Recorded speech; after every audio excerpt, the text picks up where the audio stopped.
عام عوام پر مہنگائی کی ایک اور مار، گھریلو LPG کی قیمتوں میں ایک بار پھر اضافہ، 29 روپے بڑھے دام، کانگریس کا مودی حکومت پر طنزیہ وار، کہا عوام سے کرو وصولی اور امیر دوستوں کی بھرو تجوری۔ VIP کلچر کے خلاف کرناٹک کے وزیر اعلیٰ DK شیو کمار کا عملی اقدام، ٹریفک جام سے عوام کو بچانے کے لیے سرکاری گاڑیوں کا قافلہ چھوڑ میٹرو میں عام مسافر بن کر کیا سفر، کہا VIP کلچر کی نظر نہیں ہونے دوں گا عوام کا وقت۔ بہرامپور سے ممتا بنرجی کے انتخاب لڑنے کی چیمگوئیوں کے درمیان یوسف پٹھان نے توڑی خاموشی، کہا استعفے سے متعلق ممتا بنرجی نے نہیں کی کوئی بات، استعفے کی خبروں کو بتایا بے بنیاد۔ UP میں ایک خاتون کو 80 دن غیر قانونی حراست میں رکھنے پر الہ آباد ہائی کورٹ UP پولیس پر سخت برہم، الہ آباد ہائی کورٹ کا انتہائی سخت اور تاریخی تبصرہ، کہا UP پولیس کے لیے آئین نہیں سیاسی آقاؤں کی خوشی اہم۔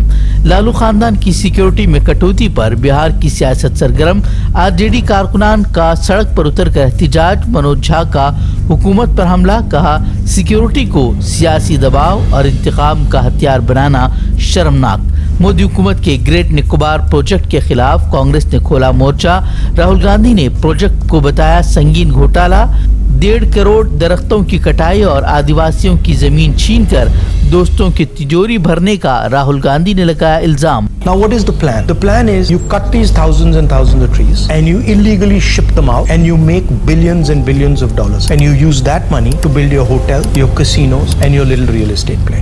That's what's going on. 161 square kilometers. Please understand this. This is 4 times New Delhi, okay? And they're building this project in the most pristine ecological environment this country has. And they're snatching away the land from people who are made to settle there and they're snatching away the land from tribals. سیاسی لیڈران کی خرید و فروخت کی سیاست کے خلاف NCP رہنما سپریا سولے کا بڑا اقدام، انتخابی اصلاحات کے لیے پارلیمنٹ میں بل لانے کا اعلان، کہا جمہوریت میں ضمیر کی نیلامی منظور نہیں، اوپن ووٹنگ نظام کو بتایا حل۔ امتحانی بے ضابطگیوں اور پیپر لیک کے خلاف جنتر منتر پر احتجاج کے بعد کاکروچ جنتا پارٹی کی حکومت کو وارننگ، کہا وزیر تعلیم کا استعفیٰ نہیں ہوا تو پھر ملک گیر تحریک چلائے گی پارٹی۔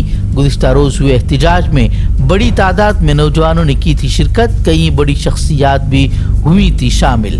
جموں کشمیر کے قبائلی رہنما طالب حسین کی گرفتاری پر جموں کشمیر میں ہنگامہ، التجا مفتی کا جموں کشمیر انتظامیہ پر شدید وار، گرفتاری کو بتایا سیاسی انتقام، قبائلی رہنما پر میزائل حملے کے الزام کو بتایا مضحکہ خیز۔ نیٹ پیپر لیک گھوٹالے کے خلاف NSUI کا تاریخی مشعل مارچ، لاکھوں طلباء کے مستقبل سے کھلواڑ پر امراوتی میں زبردست ہنگامہ، وزیر تعلیم کے استعفے اور NTA کو تحلیل کرنے کا مطالبہ۔ یورپی ملک سلووینیا کی صدر کا فلسطینی عوام کی حمایت میں تاریخی اور جرأت مندانہ قدم، حکومت کی مخالفت کے باوجود صدارتی محل پر دوبارہ لہرایا فلسطینی پرچم، کہا فلسطینی پرچم انسانی وقار اور انصاف کی علامت۔ غزہ میں ارمانوں کا جنازہ ملبے تلے دفن، شادی کی شہنائیوں کے درمیان صہیونی فوج کا شادی کی تقریب پر فضائی حملہ، دولہے سمیت 6 فلسطینی شہید، درجنوں زخمی، الشفا اسپتال میں زخمیوں کی چیخ و پکار۔ امریکہ اور ایران کے درمیان کشیدگی عروج پر، امریکہ کا ابنائے ہرمز میں 2 ایرانی ڈرون مار گرانے کا دعویٰ، امریکی حملوں کے بعد ایران کی بحرین اور کویت پر میزائلوں کی برسات، خلیجی ممالک برہم۔ ایرانی ریڈار سسٹم پر امریکی حملوں کے بعد ایرانی وزیر خارجہ کا ہمسایہ ملکوں کو 2 ٹوک پیغام، کہا اسرائیل اور امریکہ کو اپنی سرزمین استعمال کرنے سے روکیں ورنہ جارحیت کا مؤثر طریقے سے دیا جائے گا جواب۔ غزہ فلوٹیلا قافلے پر اسرائیلی مظالم کے خلاف فرانس میں جنگی جرائم کی تحقیقات کا آغاز، آئرلینڈ نے 2 کٹر صہیونی وزراء پر لگائی پابندی، بن غفیر اور سموٹرچ کے داخلے پر آئرلینڈ میں مکمل پابندی، البانیہ میں جیرڈ کشنر کی کمپنی کے خلاف ہزاروں کا احتجاج۔ لبنان میں جنگ بندی کے باوجود اسرائیل اور حزب اللہ کے درمیان جھڑپ جاری، جنوبی لبنان میں حزب اللہ کے حملے میں مارے گئے اسرائیلی فوج کے 2 اہلکار۔ نائجیر کے صحرائے صحرا میں ہولناک سانحہ، پیاس اور جھلسا دینے والی دھوپ نے لے لی 49 مسافروں کی جان، ٹرک خراب ہونے سے بیچ راستے پھنس گئے تھے سبھی مسافر۔ عید الاضحیٰ منانے کے لیے گھر لوٹنے کے دوران پیش آیا سانحہ، صرف 2 افراد